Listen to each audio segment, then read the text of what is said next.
ones. Hold on. Let me just, before you brainstorm, let me bring it in the way we like to do and say, welcome to the hotline. Okay. With thanks. you, Kurt Huffman, and me, Leather Stores, and a very special guest that I'd like you to introduce. And his name is? Rick Gencarelli. I know that guy. Hi, Rick. Hey. And what's funny is that since our very first episode, we've been talking about getting Rick on. Yeah, so the pressure's on. Yeah. Because my mom is like, who is this Gragagoogie guy? And I haven't heard him yet. And you guys are going to be so disappointed that you waited this long, and I am not that interesting at all. Oh, stop it. Well, we're going to do our best. I had a rough morning. I'm already stressed out. I wanted to get up early and think about some fun stories, but now I'm just thinking about COVID and the commissary being understaffed by 4 people. Ooh. But that's a great place to start, because we always try to keep things somewhat topical, right? Topical, and yeah. it is. It's like the I was talking to our friend from Seattle yesterday about staffing woes and this kind of idea that we're kind of past it, and I was like, no. Yeah, we're not past it. No, it's and not only that, there's been a great shift in the culture of what people feel entitled to do as an employee. Bingo. And I think that is even more kind of concussive than the fact I don't know if it's entitled, right? I think it's like there's a conscious effort, I think, to kind of reframe things, and with a lot of workers, and not just, our friend was talking about people in his company too, just people in general using COVID as this reset to just kind of say, this is the balance I want. And so they're flexing a little bit. And for our industry, it's especially tough because, it's not a great industry for work-life balance, because you're always working when other people are having a balanced life. Right. Like you're making them food during dinner time, or you're making them drinks at nighttime, right? Yeah. So it's not, by definition, it's not an industry set up to employ people that want to have like a great, social life. And I'm sure I speak for both of you guys that we all came up in this industry at a time when there was no work-life balance, and right. you almost didn't want it, right? Because it was like all I wanted to do was work. When I was a young cook, fresh out of culinary school in Boston and later New York, all I wanted to do was work. I loved it so much, and it's the only place where I ever felt like, in terms of a work environment, it's the only place where I really felt like I could actually succeed. And so I just wanted more of it. And I was surrounded by people that were just like me. They were just kind of like a little bit sort of misfits, and they listened to the same music, and we had the same senses of humor, and we're all just sort of like late blooming, underachieving idiots, and we loved it. But your passion matched up with something, with your aptitude, and your skill, and all of a sudden you're like, I'm off. Here we go. Yeah, and we never got diagnosed with ADHD. We didn't have, I didn't have Adderall or anything to help me. So the kitchen to me was like, this makes sense to me. I can do laps around the kitchen and still be productive, and my brain really, really feels good in this environment, instead of having like sitting down in a classroom or a cubicle was just a death sentence for me. Right. So, and now all the reasons why I loved being in the industry is, in a way, and I know I have to be kind of careful about this, because I don't want to be the I don't want to get canceled, and I don't want to be the old curmudgeon about like back in my day. I was a kid. Yeah. Oh, sure.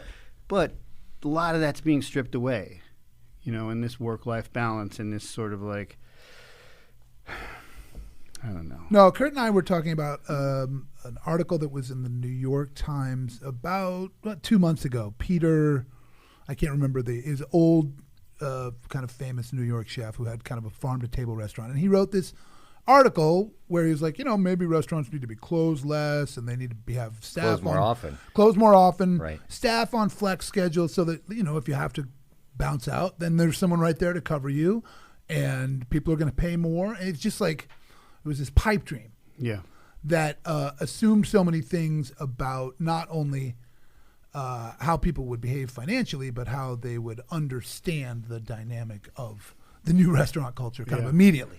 Well, didn't Sean Brock Yeah. Wasn't he going to put a like a wellness center in Yeah. his?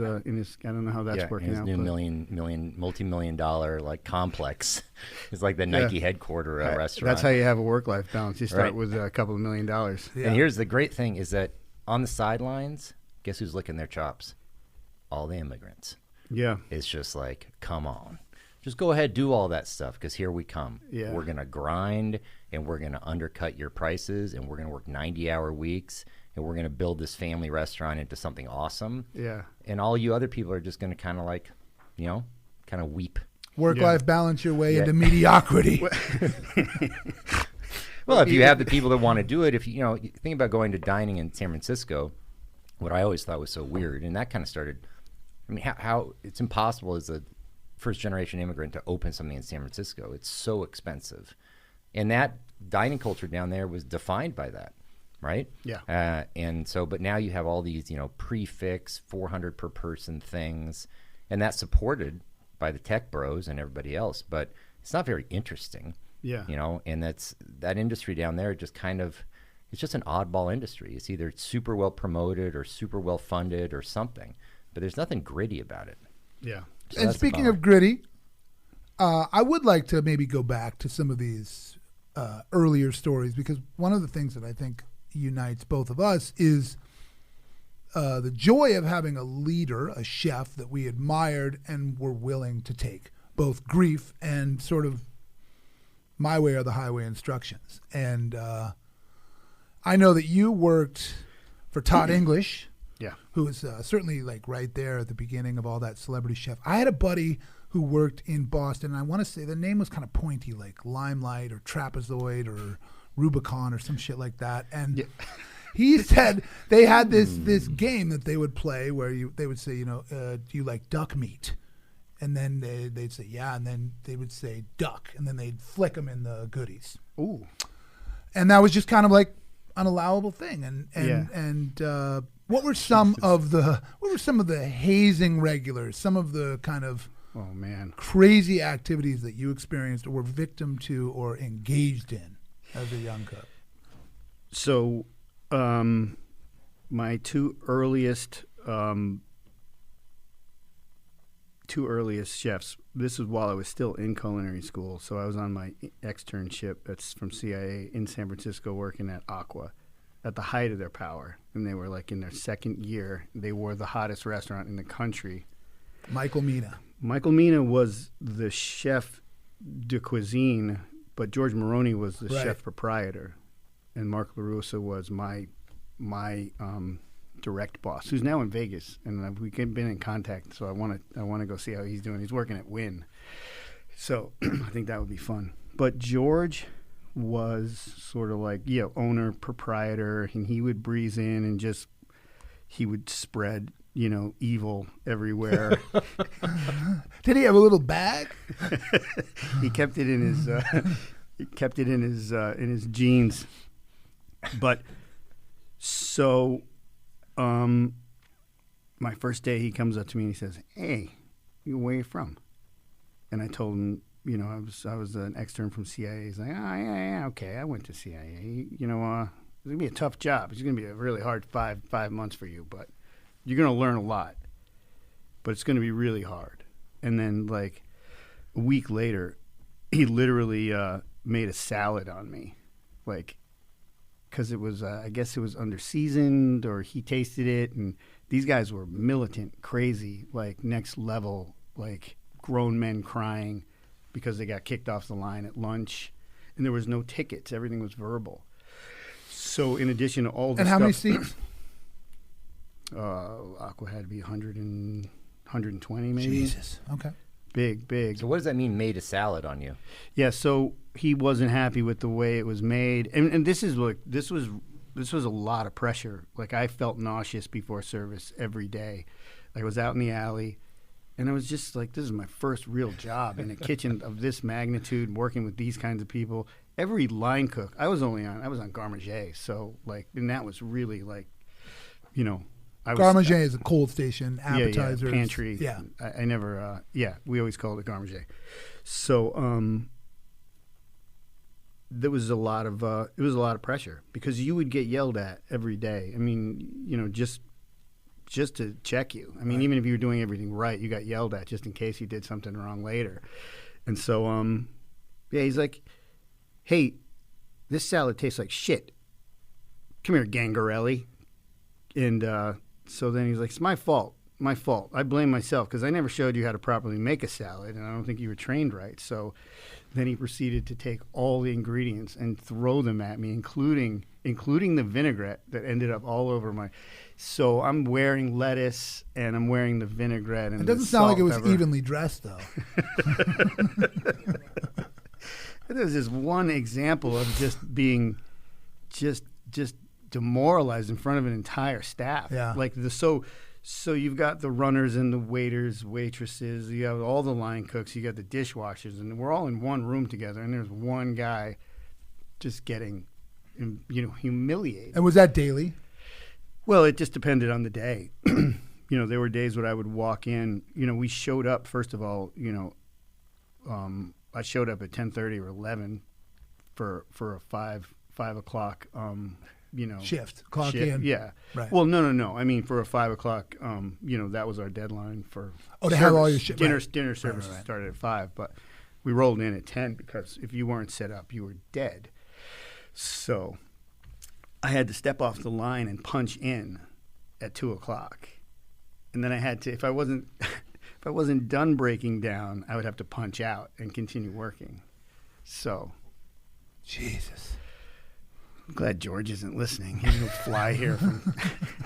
But so I here- liked how you were doing his voice, and then you're like, "Fuck, I had to stop this because I know he can hear me. I'm prickling up." And then if you know, Mina and George took turns, just kind of like, you know, they tag each other in, and then but I was so proud to work there, and I know that sounds crazy given that it was so demeaning, but I learned so much.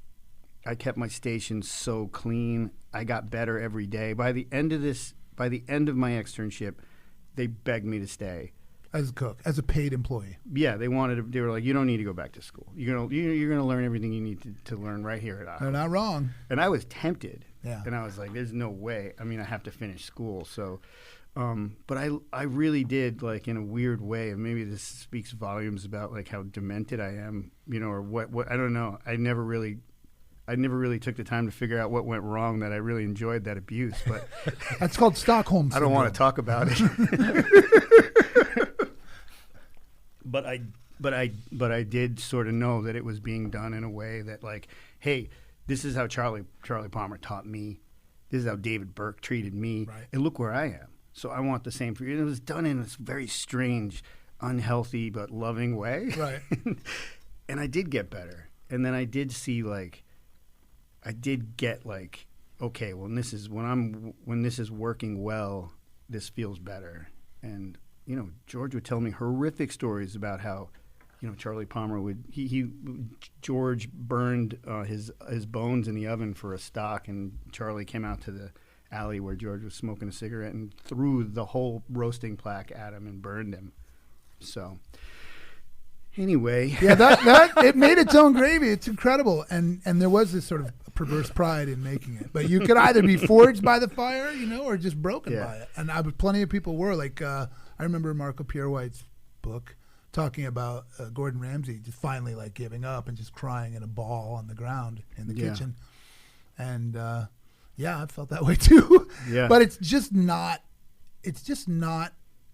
done anymore. That was a shitball that got rolled downhill, and now it's stopped. Yeah. But it's some of that tension, some of that action, some of that adrenaline of the kitchen still's got to go somewhere. And Yeah. so it's not really focused. And you think that's why we're seeing just this kind of madness that we're encountering? Yeah, I mean, we're just not capable of doing. We have to now write menus that you can prep from 2 to 5, you know, or we have to hire people that, you know, everything's changed. And I'm not saying that we need to, like, exploit people and underpay them and abuse them, but it's all changing, you know. And I don't know. I consider myself out of the game because counter service is now, you know, that's what That's what Kurt and I have been doing for yeah. years, and I feel great about that because I'm below the radar of all of it. You know, we can do what we do without having to have that army of prep guys or have that high level line cook. And service too. I mean, I think that especially now with the climate the way it is, a lot of service people are taking the brunt of the public's frustration. Yeah, but we deal with that at our places too. I mean, throughout the pandemic. Yeah. Oh, yeah. At counter service. Well, sure. No, I get that. But I feel like that limits the interface a little bit. Yeah. More than the full service restaurant. Yeah, I think the host or hostess, and we have it, like the counter person is our equivalent of our host. I mean, I remember throughout at Lardo a lot, we had an employee, Rose, and who'd been with us since day one, I think. And people would regularly kind of roll in, open the door, you know, no mask on. This is last year. And she'd be like, "What are you doing?" You know, and scream at them, and they'd shut back the door and be like, "What's that?" Yeah. There's literally massive posters everywhere saying masks on, you don't come in. But yeah, but I know what you're saying. It's like certainly to the extent that we have much fewer servers, you know, that personal engagement, you don't have the table engagement. You don't have that. You have the pressure point of like dealing with people that are not happy with being told what to do. Yeah. But at least you only have that once. You know, at least you only have it, you know, when you order. Yeah. But you have taken several of your concepts to Japan. And Lardo is one of them. Gross is the other one. When Kurt and I did our show on KXL, we had the mastermind, Micah Camden, on. And Micah enjoyed being on the show, mostly so he could tell me that I didn't give him a job when he moved to town. And look at me now. Yeah. Mostly, that's him talking, not me. Don't look at me. But Micah said that he was amazed that they took Blue Star Donuts and just improved it in every way. And did you have the same experience? We had a similar experience in that it was not similar at all. I'll follow. That it was in Japan. So Blue Star was in a really cool part of Tokyo. And now the name escapes me. Yeah, as a development with like a whole like one retailer or something, right? Yeah, and he was in like this high rent district and really high, you know, lots of you know, luxury brand and cool skater brand retail. It was beautiful. Yeah, they did a great job. And then we went to Maebashi, which is, for lack of a better description, probably like I don't know, the Detroit of Tokyo, of Japan. But I mean, it's not quite that nice. I'd say it's more like boring, aggression. Well, yeah, like boring Oregon. It's like boring Oregon to Portland. You know, it's lots of manufacturing, lots of farming, like industrial farming and stuff like that. And idyllic. It's like when we visited, it was a day like today in Portland. Okay, they took us around, and they were very nice and, you know, gracious hosts, but then the brand didn't really hold up. They initially contacted us because they loved Lardo, and then we kind of quickly found out that Lardo wasn't going to work. The sandwiches were too big, and it was just too much. And they really liked pasta because they felt like, you know, they're a noodle culture. Pasta's an easier fit. Right. It made more sense. They can understand it better. And then fast forward to, you know, I don't know how long it took them to go really off the off the reservation, but nothing looks like a Grassa anymore. And, you know, What about the meatballs? I just don't know how much of the menu still exists, but they do post some of the stuff on Instagram, and it's like matcha fettuccine. I think at some point we just asked them to change the name. I don't know what's going to happen, but you remember when we went to visit that one guy, the chef? Who was he? The chef that, remember we went to that Italian restaurant? Yeah, and he served us this like sea mushroom pasta that was genuinely bad. Yeah. And we were kind of We just both choked like- it back. choked it down. Thank you. Oh, I see what you're doing here. Mucilaginous. Wishy. But what an awesome culture. Yeah, but and Kurt and I are just like, hey, we really want to go like eat sushi. We want to have ramen. Right. And they're like, oh, you're gonna love this place. And they take us to like, an Italian restaurant in Tokyo. In a shopping mall. In a strip mall. Nice. They're like, oh no. Not quite. No. Yeah. Fra Diavolo. I'll be doggone. But we ended up getting some good food. Yeah.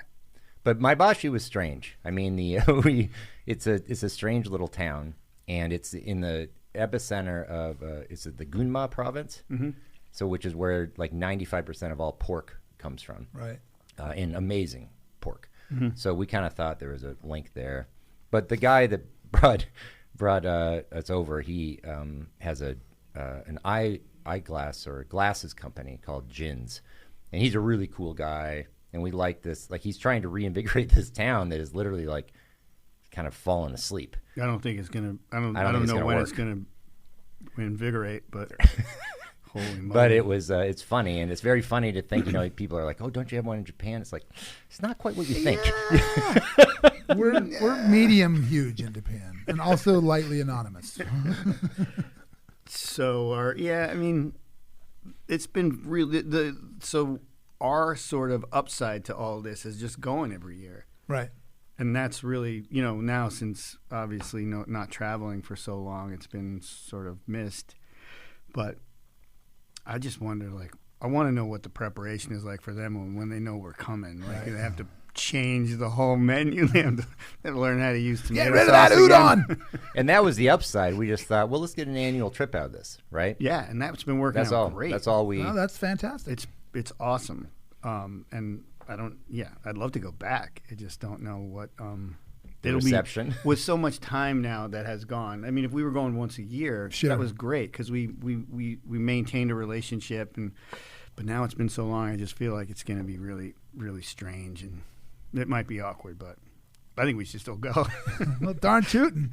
I mean, I loved going, and I would make pasta with these guys, and then we put a couple of things on the menu. They literally treated us like we were like rock stars rolling into Maebashi. There were signs up in like some of the storefronts on the main. There's a main pedestrian walkway that's like a mile long that's closed to traffic, and that's where this place used to be, a bustling center of everything. And they put up signs, and then With your names or Rick like Grasa? well, it was like Rick and Nick Sherman. Back when Kurt and I went, it wasn't open yet. So, but yeah, Nick is like, he's like Godzilla They coming like him into over there, town. I bet. Oh my God, because he's like, So you have to cover up the 'cause he's tats Nick. and Well, not so much. I mean, unless he goes into like a temple or a spa, then he has to he has to wear gloves. well, they won't let him in. Yeah. So, but in the streets of Tokyo, in Maebashi, he's just like, the people want to take pictures of him. They follow, they stare at him. And, Undertaker. and then at one point, we did a food festival where we served food, and then people were bringing like their kids to get on his Sit with shoulders him. and take a photo with him or a video. It's like literally like The a brawny man. superhero. I bet. In even in Tokyo, where there's all kinds of, obviously it's Maebashi is where he gets a lot of attention, and in Tokyo he gets medium attention, but because they're a little more discreet jaded. about it. Yeah, sure. But yeah, I really want to go back, but it's not really something that we. Well, it's we been don't a talk long about road. Shoot, you started with a truck here, and the way that I met you was through Josh. Oh, that's right. Josh Remember? worked for me in Vermont. What a weird Josh, connection. I what forgot. a great kid. Talk about a rat. Like that Yeah. kid just loved food. Yeah, he didn't care. loved to be in the kitchen. He didn't care about how long he worked or whatever. He was always willing to, I was like, Josh, you want to learn how to make pasta? I love that kid And in so like- much. In 3 days, he was doing it better than me. Yeah, totally. And he was such a master. He would just love mastering things. But he was such a good teacher, too, and so sunny. But I remember when you came in and you had a big fancy pig and you ground it up with Josh Oh, that's right. in the back and of my Chaz kitchen. was there too. In your Chaz, kitchen. yep. Yeah. And and that was the first time, and then I kept hearing about your stuff, and I just loved watching you do stuff. And I mean, one of the things I like is that you're sort of unfailingly sunny, and always make me laugh, and very clever, and seemingly optimistic. And I would say that in that vein, opening a new concept restaurant on the tail end of the soon to be hopefully endemic is either wildly optimistic or totally insane. But you have another concept on the heels of Lardo and Grassa that you're about to do. Is that also going to be a counter service restaurant? And talk a little bit about it. Yeah, so it is going to be counter service, and this was it is on paper it's crazy, given what we went through, what we're still going through, and how much work everything has become, and the crisis management of daily life in this business is almost unmanageable. But yeah, it's a dumb idea, but it's one that has given me a lot of like I was telling Kurt not too long ago. It's actually giving me energy, and it's giving me it's bringing some of that excitement back to. Like those days that I was talking about where you got into the kitchen and you were so excited and a little bit scared. Right. And I haven't felt that in a while, and I've become part of something that's so big that I feel like I've almost risen to the level of my own incompetence in this company. You're out of the reason that got you in there. Yeah. Well said. And so, yes, Bluto's might be crazy. The idea of doing something new that I'm a little out of my comfort range, and yes, and I'm like in my 50s, and I'm going to be on the line, and I don't know how my back or my knees or anything's Every gonna time do. I stand up, it's like I don't know. Yeah, maybe you could get a walk-in that was on a hydraulic lift that could, or a low boy that just comes up to your level. Well, this isn't a. But this the isn't restaurant, visual. just break it down. Give me the elevator pitch. All right, so Greek-inspired, wood-fired. Really born out of Kurt's desire, if we're rhyming.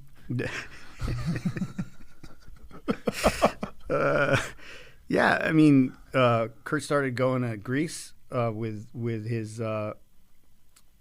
Heather and his wife Heather, who's Greek and has family there. And started sending me these videos and photos of Athens and other places. And I've always loved Greek. I've always loved that food. I did cook quite a bit of it when I worked for Todd English. It was sort of peppered into a very large menu, but I always learned about it. And anyway, so we joked about it for years. You know, Malonis Hummus Company, Malonis Meat Company. We wanted to give it some kind of credibility by giving it Heather's, maiden name, because we're not Greek. But and so I don't know, something our landlord at our commissary also has the lease on the old Acanto space. Mm-hmm. She reached out and said, are you interested? It had already been recently built out, and so I don't know. It was one of those time. It was a hell yeah moment that didn't even have. It wasn't even like something that we had to think about. It just felt. Like I said, on paper, so wrong, but in every other way, on a personal level, so very right. So, and it's kind of like, we're not in a position where this is, if it tanks, we're not going to we're not going to be out on the street. If it does well, cool. Right. If it breaks even. But it sounds cool. like a lot of fun. Big, giant platters. Yeah. Is that the idea? Well, no. Okay. I think there's the opportunity to do. We have a communal table in the back of the restaurant that I thought would be cool to call like Bluto's table, and we could sell it for 6 or 8 or 10, and have like the mezza, and charge per person. We haven't really fleshed all that out, but I think that would be really fun to do, like big formats of all, because it's obviously lends itself well to that style dining. But right now, the menu is still sort of being figured out. I see. You've got a lid on it. That's all right. No, not at all. I just haven't really figured it out. Kurt's helping with the bread. So we're going to do griddled bread. We have a wood-fired grill that's going to do different souvlaki, ground lamb for sure, and chicken thighs, and a couple of different vegetables like spicy eggplant, oyster mushroom, and so so it's a modular type of thing where you can kind of create your own experience. You know, you can get some skewers and some bread and some salad, And I'll fold it into lots of that hummus. nice bread, that nice soft. Yeah, exactly. So I don't know. It's kind of it feels like it's just happening very naturally. All the components and all the things they're things that I love to eat and cook, and so far, from talking to people about it, it's stuff that they like. From young, old, female, male, it's like a kind of an all pleasing style of food because it has this sort of healthy component, right? And we're gonna have some of this delicious The hummus. Mediterranean diet. Exactly. Featuring Todd English. Todd is he's in Vegas now like crazy. He opened up like he rebirthed Olives, so that's Really? like, yeah, and then there's Speaking of Vegas, why don't you talk about your Las Vegas property? oh yeah. We like Let's get it back. Screw that Todd English guy. He's fine. Yeah. Vegas. Yeah, I think we're over 3 years now. Over 3. Yeah, over we're 3. in our 4th now Oh wow. because we had a renewal. That's right. It's it's part of a multi-concept thing. Like they wanted to bring this counter service, Like a food court? fast casual food court is exactly what it is. And we were asked to be a part of it, and it was it's been great. I think. I mean, it's not like it's not something that it's a licensing deal, so we're not really actively involved. We go, but when we were traveling, we were going quarterly. First year, we were going once a month, and that got to be a lot. That's a lot of time in Las Vegas. That's How do a they lot. like Sherman down there? They love him. Do people take pictures with him? No, I mean the Asian tourists do. But Vegas has been great. It's sort of like seeing your brand, your concept in this weird, very flashy, very high paced, just crazy. Yeah. Like if all you know is Lardo Hawthorne, and then you flew to Vegas and went to the Cosmopolitan Block 16 food court, You would be out of place. you'd be out of place. Yeah. What's totally funny, I remember one of the first times you went there, it's like you look out your window and there is like a 20-story tall digital billboard Yeah. that just, 2030, it's unbelievably huge. Yeah. And it's like a video of Lardo. Oh, my. And on the biggest screen you've ever seen. Is it just in like your life. melty cheese getting pulled apart and It's shit just like like that? fire and Lardo Capicola. and sandwiches. You're just like, but there's the Yeah. biggest digital billboard ever Everything's advertising larger. Lardo. So it's just- larger than life. And are you on there like saying, gabagool? Well, they did as the in-room part of the in-room promotion for the Cosmopolitan is that they came to Portland and shot a video of me driving the pork utility vehicle around Okay. Portland, and that I'm not gonna lie, when I go to Vegas, I keep that channel on. Hell waiting- yeah, pay-per-view. waiting for my. Can I get some moment. lotion to room 17, please? Oh, no. It's really it's surreal and it's awesome. But they've been good partners. I think Yeah. they do genuinely care about the brand and the quality, and they're very receptive. If we go down there and something's not right, they get on it right away, and They try. they do. But once you go down there, you realize what a tiny drop in the bucket all these things are. Yeah. Right, like you're just scrambling and they're like, yeah, whatever, okay, do it. I Put more it's lettuce I on it. think they said like Cosmopolitan, I think, is an $8 billion a year property. Jesus. They're just Yeah. unbelievable. And the food is just like, it's a rounding error, but for their branding, right? They're just trying to, so they have David Chang there, they have Jose Andres. They have the heavy hitters. Yeah. And so, it's cool to be there, but you also realize, man, Yeah. this is a huge operation. Yeah. Yeah. You get put in your place without them even saying anything to you. I You're just remember- like, yeah, I get it. I get it. You're very small fry. Very small It's like fry. looking up at the sky and seeing all the stars, and you're like, oh, I'm so small. But yeah, it's cool though. I remember us on the opening weekend. Me, Sherman, the whole crew from Hattie B's, the whole crew from District Donuts were at the pool, kind of celebrating a little bit, and we had a cabana, and we were all just staring up at this giant digital billboard, waiting with our phones and for the Lardo ad. Well, for the Lardo ad, Hattie B's, yeah. so they had one for every concept, and we were just like, and I remember, the owner, patriarch of Hattie B's, he was just like, "Can you believe this? Can you freaking believe this? I'm looking up at Hattie B's on a giant jumbotron. What the hell is going on?" This is, yeah, it was a lot of fun, but those then you have then juxtaposed with the Maibashi deal, which is like they're in transit. They're very different. Sure.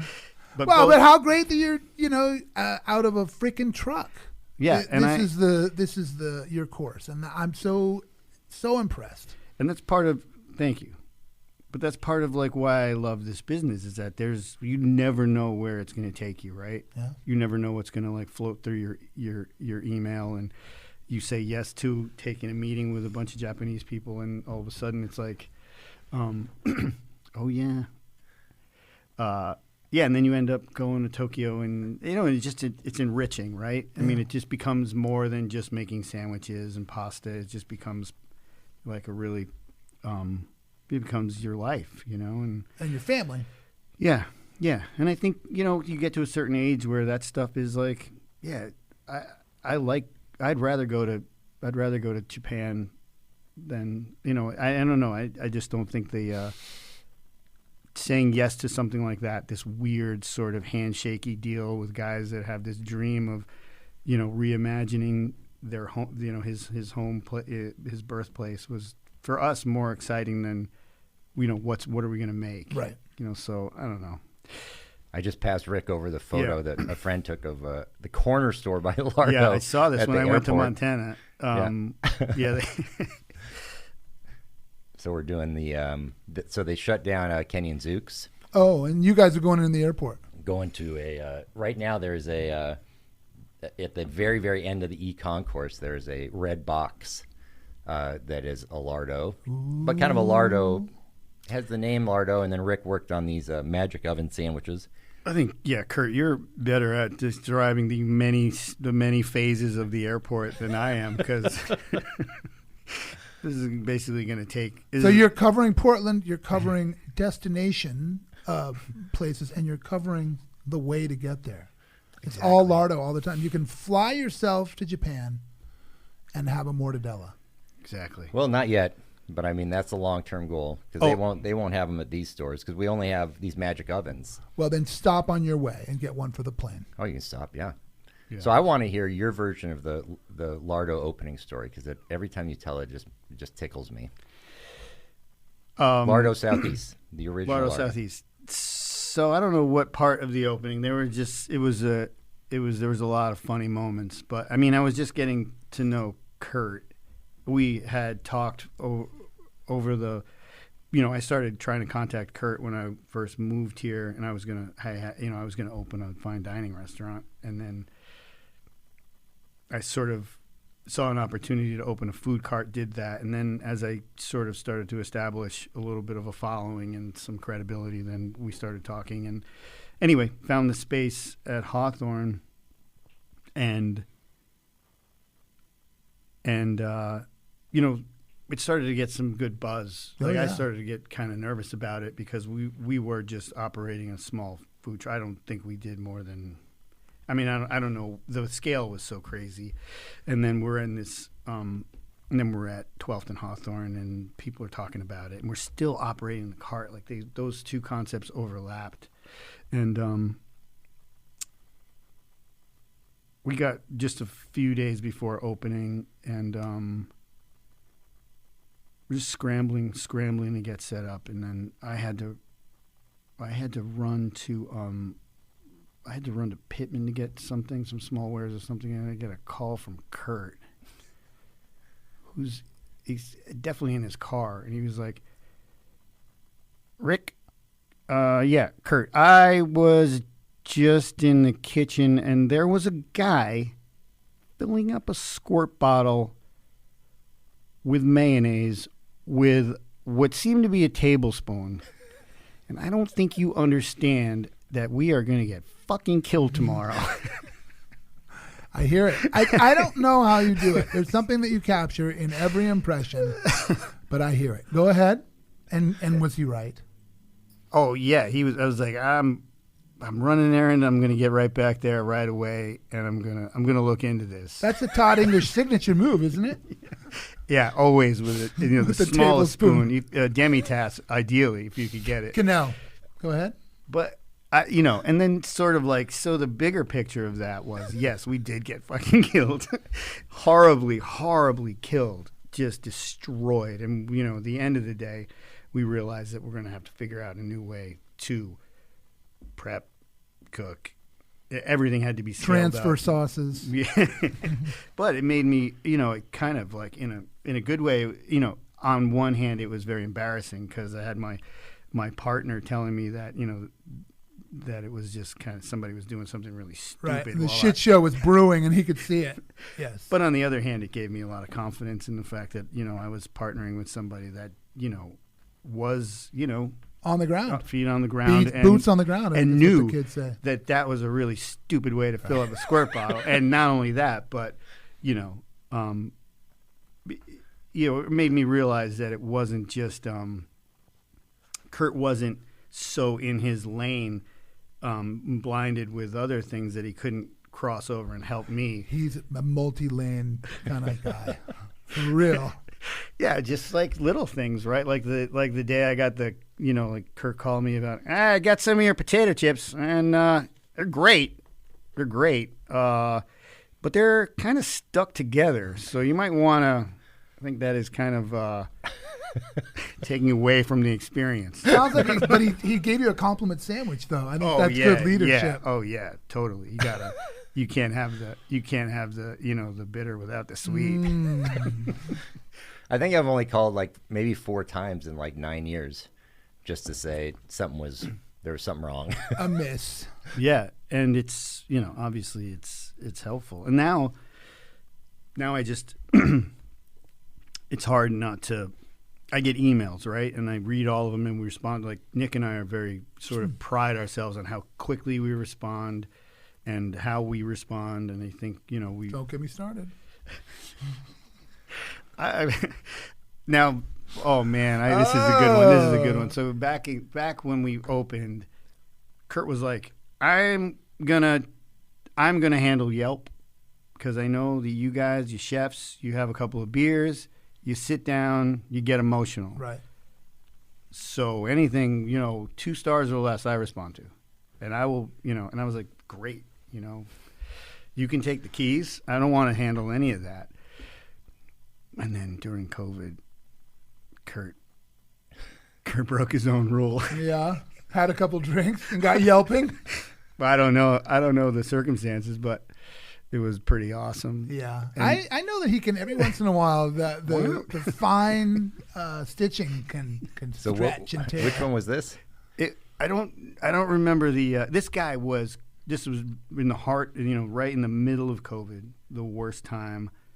We're trying to figure out how to do 100% delivery and takeout. We're not doing it 100% well.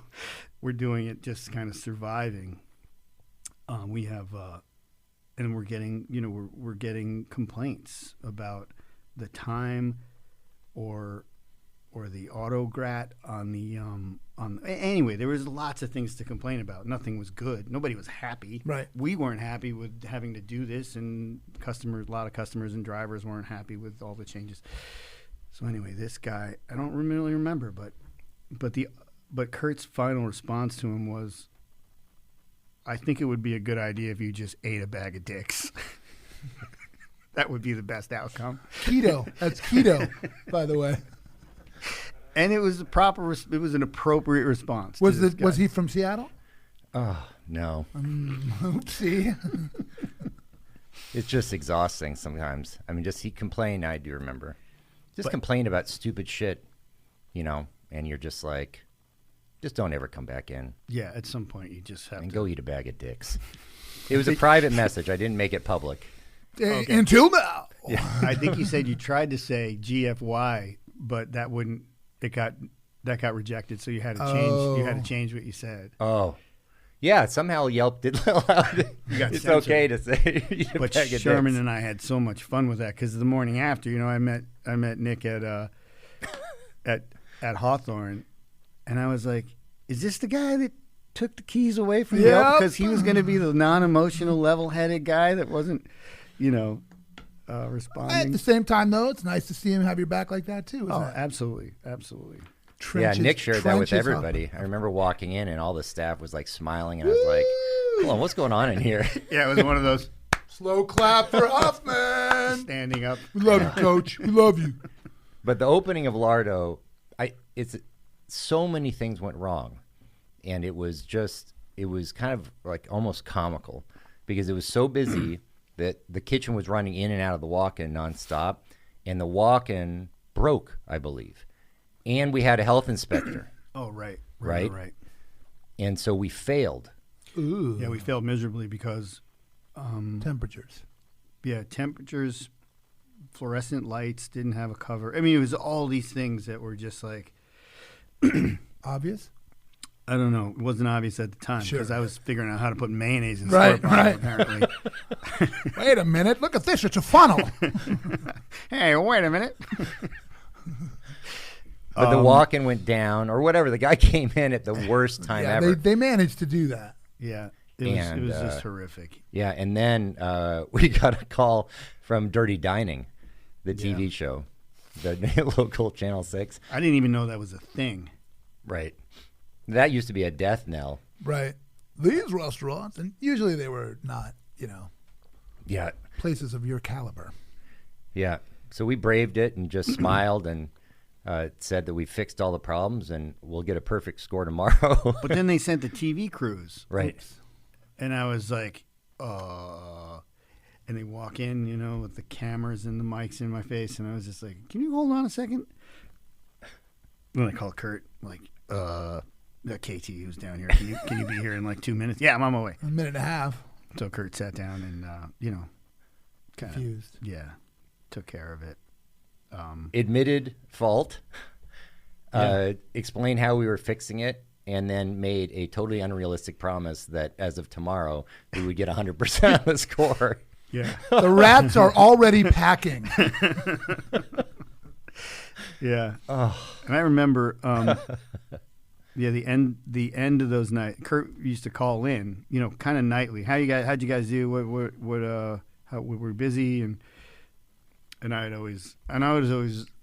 always call me first, and I would tell him that we did 1,000 sandwiches, and he's like, yeah, I don't know what that means, but maybe you can put somebody on the phone that can tell me what we did for numbers. Right. That's a number, Kurt. That's how. Those are my numbers. Right. That's my metric. Well, that's modern talk. I dig it. Put a pin in that one. Yeah. Yeah, it was busy. It was busy and just unbelievable. That ramshackle of a little place there. God. Johnny B's, is that what it was Yep. before? Johnny Yeah, sandwich B's, and place. then it was a donut place before Winchell's. that. When we were growing up, it was Wow. Winchell's. Yeah, I remember the funny sign. And then a even. Union 76 before that. Woo! I don't remember that. See, That's the only reason we got it. That was when there was literally a gas station on all four corners. Yeah, that's right. Yeah. That's what I heard. So pre-Winchell's, and it turned to Winchell's when we were really young.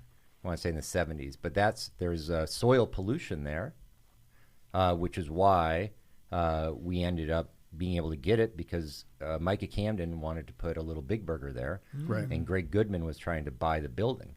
But they did soil testing, and it turned out there's all sorts of pollution. Oh, good thing. Yeah, That we call underground. that terroir. Yeah, the terroir. Yeah. Why is Lardo Hawthorne different than all the other Lardos? We grow deep. Yes. And deep so we roots. just snuck in. We got so lucky. That's such a great spot. And you also got lucky a couple weeks ago when the building next door to you Yeah. burst into flames. Oh, God. Yeah. Right across from another property, Grassa. So, yes, that was dodging two bullets. It was close. Oh. It was close. And I want you guys to keep going, but I literally have to walk out the door. So when I'm going to sign off, but I'm hoping, God, I've got my fingers crossed. I'm leaving. Do your best, Kurt. Get it out of him, please. Okay. I've been waiting for this moment, actually. Not going to happen. I love you, Rick. This is funny. Yeah. Here we are. Finally got rid of that guy. Yeah. Thought he'd never leave.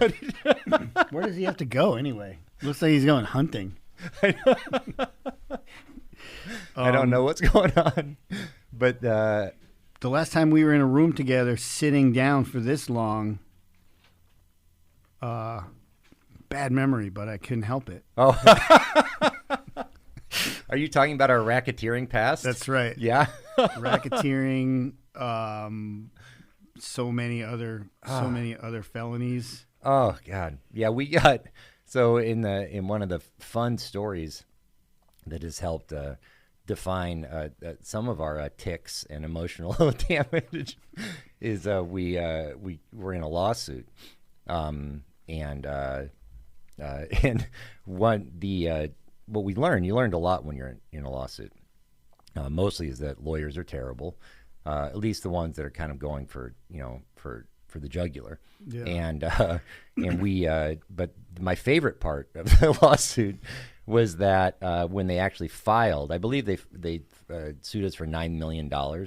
Is it right? 7, 9. Yeah. All, Once you get up there, it doesn't. Yeah. So that's still pretty good. Yeah. But that listed all of the things that we were accused of, and it was money laundering. But by far the best was racketeering. Yeah. I mean, that's pretty awesome. We were accused because that's right out of the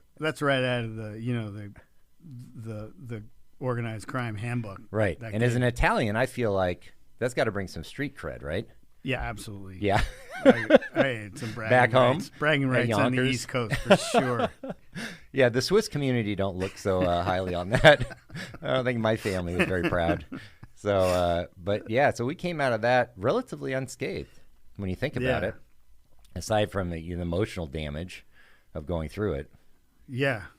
Yeah, you don't really, that kind of like, I don't know, it hardens you in a way, especially when you're just making food and having fun and trying to build goodwill. And, from that to a 9-hour day in arbitration, right. It's like, holy shit, how did I get here? How did this happen? What was the path that led to this horrible day? I don't understand it. One day I'm on a cart making sandwiches, rolling porchetta, and the next day it's fire and brimstone in a downtown office. And the grand irony of all that is that we had this arbitration where you're supposed to like agree with the adversary, like what you'll do, right? And you're actually trying to negotiate. That there's no intent to negotiate.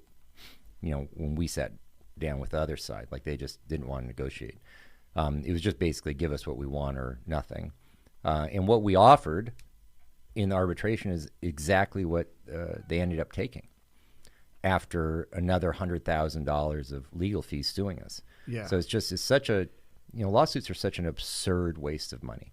And the only people that get paid are the lawyers. Right. And it's like, it's just such a waste. And that's one of the things we've learned over the last 12, 13 years. It's like you try to do everything right, be good people, manage things, but you just can't manage personalities. Right. And there's always going to be some loose cannon somewhere where no matter what you do, it just, if you're growing or people have a sense that they can get something out of you because, people perceive us as just, or a company as being loaded because it's doing well. And it's right. The reality is a little bit more sad.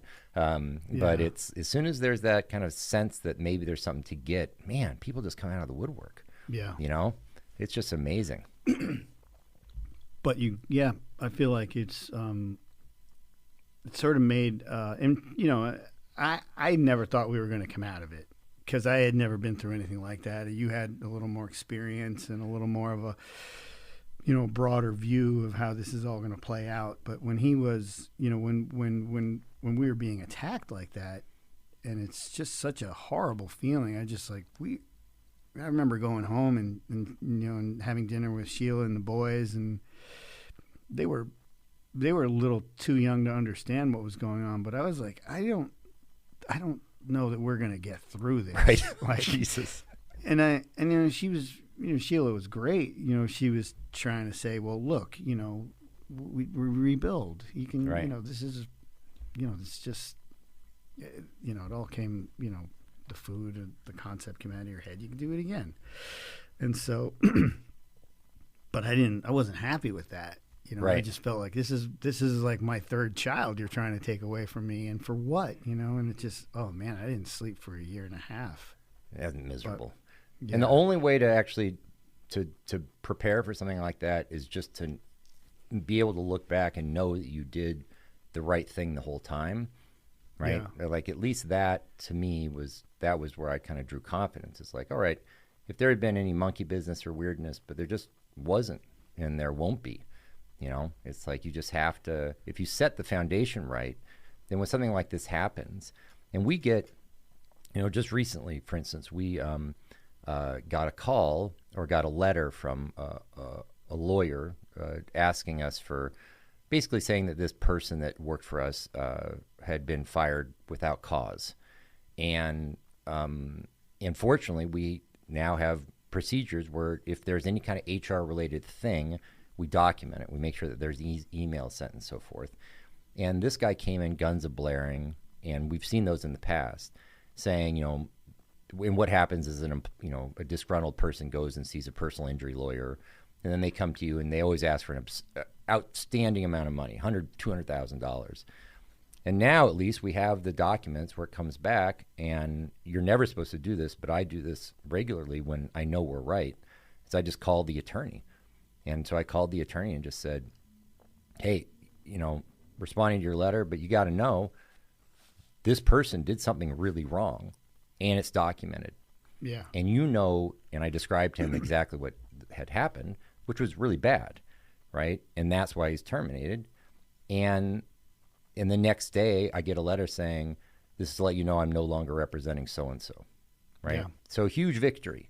And all just because we did the little things right. Right. Oh, I know what you're. Yeah, I know. Right. Yeah, and it's like you have to document it. You have to go through all that minutia, and it's a bummer. But that's the one thing I've seen is that over time it's just it is exhausting to kind of grow, because you've seen that this year, right? It's just kind of finally you guys are at a scale. There's 4 Grosses. Soon to be a 5th in Vancouver, Washington, right, on the waterfront there. Yeah. There's 3 Lardos, the licensing deal down in Vegas. So, that's and a huge commissary. Yeah, the commissary has been, I think, where we're learning the hardest lessons. Right. But that's 8 businesses that you have to manage. Yeah. Right, and it's like once you grow, like 1, 2, 3, that's still intimate so-and-so. But now there's a point where it flipped. And didn't you see that this year? Yeah, the addition of Lake Oswego, the difference between 5 and 7 stores, as I've said many times, was the difference might as well have been 10 stores, because we just didn't see it coming. We knew it was going to impact us. We tried to prepare for it, and then all of a sudden it was like, whoa. We're in over our heads. Right. Like, we just can't scale up enough. The shelves are empty in the walk-in, and then I say that, but the meaning of that is huge, because we have a walk-in. It's a very large. Exactly, and if those shelves aren't packed with food every day, so that the person picking the orders, driving the orders, can just walk in there, fill up the bins and leave, and fill those orders, then you're just playing a catch-up game that you're never going to win. Right. And so we were just, and then add to the fact that we didn't have staff, and now every day it's just like, where do I need to be? Every day was just like, wake up and panic. Right. Wake up and panic and do it again. And you never knew where, you never knew why or when. It's just like you get up and you check your phone and you say, holy shit. Okay, here we go. And we did we started talking about closing and adjusting hours, and we did it a couple of times to one or two of the stores, but for the most part, man, we just got through it. You know, we just showed up and did it. You know, and it was one of those things. Yeah. Well, I'm super excited for Bluto's. Me too. For those of you interested, the 2 or 3 people listening, Othanasis was the place in Greece, in Athens, that I kept sending pictures of to Rick, and they kind of do ground meat on these metal skewers. Yeah. And they cook it over coal. So it has all the ingredients for something awesome. And, so I'm very excited, especially to taste your hummus, which I know you've been practicing. Yeah, I'm learning a lot. And it's all things that I've loved cooking and eating over the years, but now it's just kind of like understanding more about it and getting it better. And, you know, obviously people like Michael Solomonov and,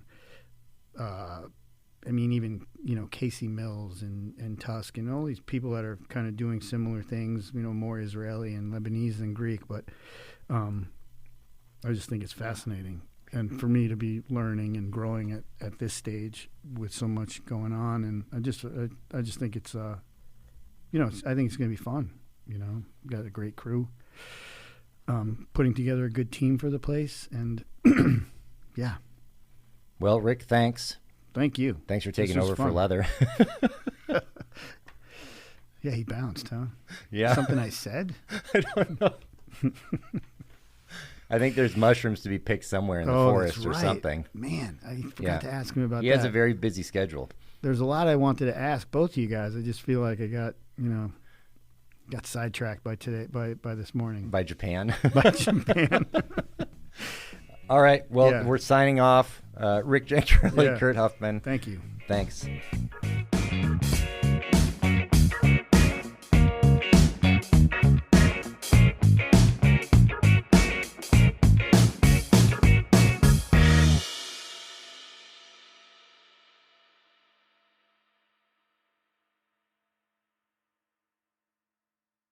I'm Dave Dahl, creator of Dave's Killer Bread, a well-known, against-the-odds success story. To give back, we built a podcast studio called TalkCast PDX, a state-of-the-art facility to produce your own podcast. TalkCast PDX is a place where every opinion is accepted. If you've ever thought about it, do it. Use your voice and make a difference at TalkCast PDX.